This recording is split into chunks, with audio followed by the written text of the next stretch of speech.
It's been a long day. I'm going to be very brief. I want to thank you because you've been an excellent audience.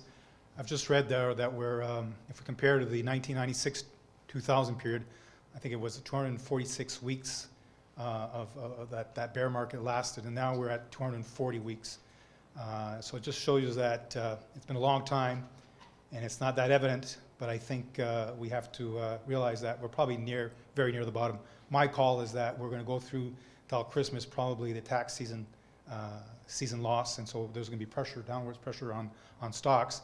But I believe if we compare the last 2-3 years, in January there's sometimes a little resurgence, if I can use the French term, and I expect that for beginning of 2016, and hopefully 2016 will be better than 2015. But what I want to really highlight is the fact that, you know, what we see now is that there's quality players that are out there, and they're immensely are undervalued. And I think today we had a very good crowd, or I should say a good slew of presenters that presented us very interesting projects. So I'm going to go and talk just about Peartree Securities, the firm that employs me. I don't know if, are there people here familiar with flow-through shares? Just maybe raise your hands. One out there, two. So I see it's a minority. So I'll just do a brief introduction. This is a Canadian product. In Canada, as you well know, we're a country that is very well endowed with natural resources, and the government, to help the industry, created what we call flow-through shares. And as you know, exploration companies don't earn any money, they don't make any revenue, and so for tax purposes, the Canadian income tax has permitted them to transfer their losses, or I should say their exploration expenses, to investors. So that's why it's flowed through to the investor. And Peartree Securities created a product which we call charity flow-through shares. And it's a neat little product. It's a little niche.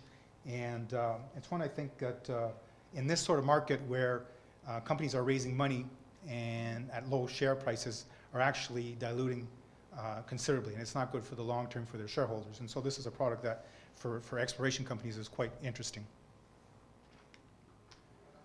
So Peartree Securities, based in Toronto in Canada, is the largest provider of flow-through capital in Canada. It's an exempt market dealer and also a portfolio manager. Has about 250 million Canadian available for investment annually. And since the beginning of 2015, we have structured about 100 million of deal flow. We have in-house mining expertise that's quite recent, and equity research, which is my part as a mining analyst, and trading and taxation. I will introduce very quickly my team. I think it's something important when you are presenting a company that you show who is behind this company. And I think, as I said earlier on, today we had a very good crowd of, or I should say very good presenters with good teams. But just very quickly, Trent Mell is the head of mining. He was previously with Falco Resource in Canada, and also with Orico and Barrick. So he's a lawyer and has a lot of experience in the mining industry. Norm Brownstein is our capital markets. He's the one who knows this product the best, and I wish he was here to present it. And then we have Lisa Davis, who's our legal counsel, and she is a charm in terms of organizing these deals. Marianne Jankovic, who's into institutional sales, and there's me there.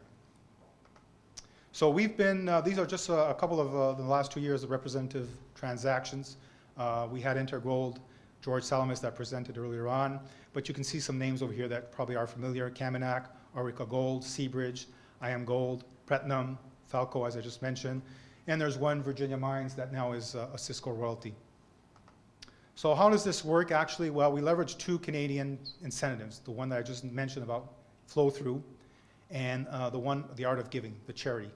And so we package this in the sense that it's a quick transaction where the flow through is bought by a PT subscriber, thus a donator, and he is willing to pay a premium.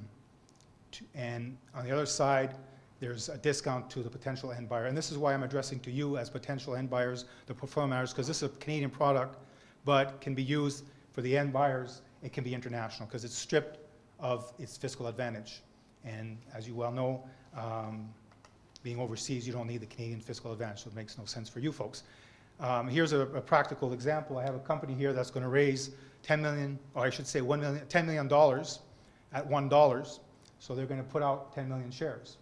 Well, with the Peartree structure, because the donator is willing to pay a premium, we'll be able to do a transaction where the money will be raised at $1.40, and hence there'll be only 7 million shares that are going to be issued.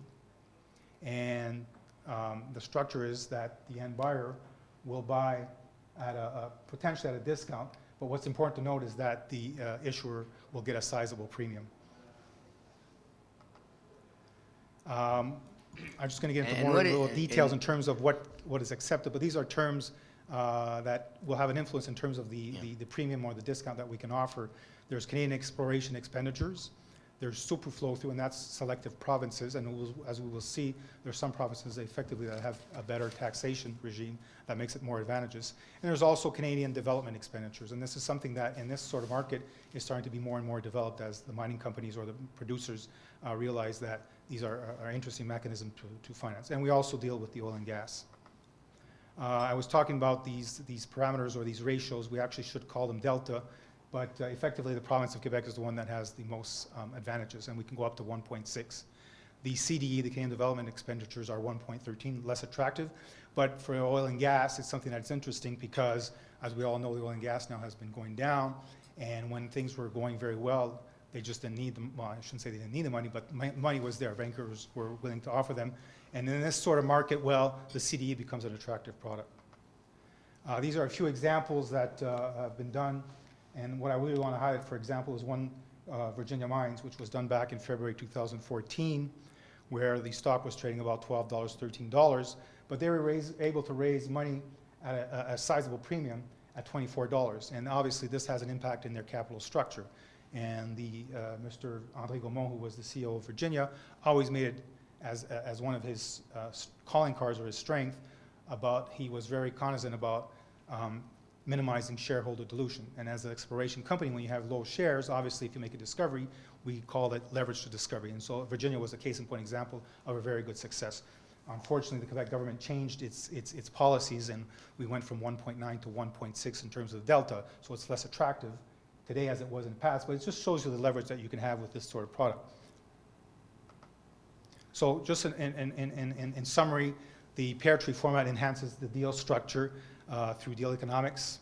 It bridges sometimes the gaps between buying at a premium and selling. So effectively, as I said, the issuers can raise money at a premium, but this is negotiated with the eventual end buyers. There could be a sizable discount for the end buyers.